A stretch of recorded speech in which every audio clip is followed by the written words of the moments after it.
राजस्थान में इस साल के अंत में विधानसभा चुनाव होने जा रहे हैं, जिसको लेकर प्रदेश में सरगर्मियां अब और भी तेज हो गई है।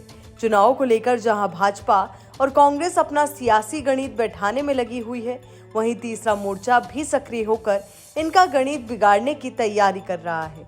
इन तीसरे मोर्चे में आम आदमी पार्टी जहां राजस्थान में जीत को आतुर दिख रही है, वहीं राष्ट्रीय लोकतांत्रिक पार्टी इस बार अपना जनाधार बढ़ाने के लिए भाजपा और कांग्रेस को टक्कर देने की तैयारी में है। राजस्थान में इन दोनों पार्टियों के अलावा मायावती की बहुजन समाज पार्टी, भारतीय ट्राइबल पार्टी और ओवैसी की AIMIM के सहित कई अन्य पार्टियां भी भाजपा कांग्रेस की सीटों पर सेंध मारने की फिराक में हैं। अगर चुनावी समीकरणों को देखा जाए तो ये पार्टियां करीब 70 सीट पर भाजपा और कांग्रेस के वोट बैंक को प्रभावित करेंगी। सबसे पहले बात करते हैं हनुमान बेनीवाल की राष्ट्रीय लोकतांत्रिक पार्टी की। RLP 2018 के विधानसभा चुनाव में RLP का उदय हुआ। भाजपा से अलग होकर हनुमान बेनीवाल ने RLP का गठन किया। पार्टी ने पहले ही चुनाव में 3 सीटों पर शानदार जीत दर्ज की थी। इस चुनाव में RLP पूरी 200 सीटों पर चुनाव लड़ने का दावा कर रही है, लेकिन फोकस नागौर, जोधपुर, बाड़मेर, पाली, जैसलमेर, बीकानेर, चूरू, सीकर, हनुमानगढ़, श्रीगंगानगर, अजमेर और जयपुर ग्रामीण सहित बाकी जाट बाहुल्य विधानसभा सीटों पर रहने वाला है। RLP के अलावा जिस पार्टी की राजस्थान में नजर है, उनमें आम आदमी पार्टी मुख्य है, जो अब तेजी से राजस्थान में सक्रिय हो रही है। अरविंद केजरीवाल और भगवंत मान लगातार प्रदेश के दौरे पर हैं और मुख्य फोकस हनुमानगढ़, गंगानगर सीट पर है। इसके अलावा दिल्ली से लगती कुछ सीटों पर फोकस है।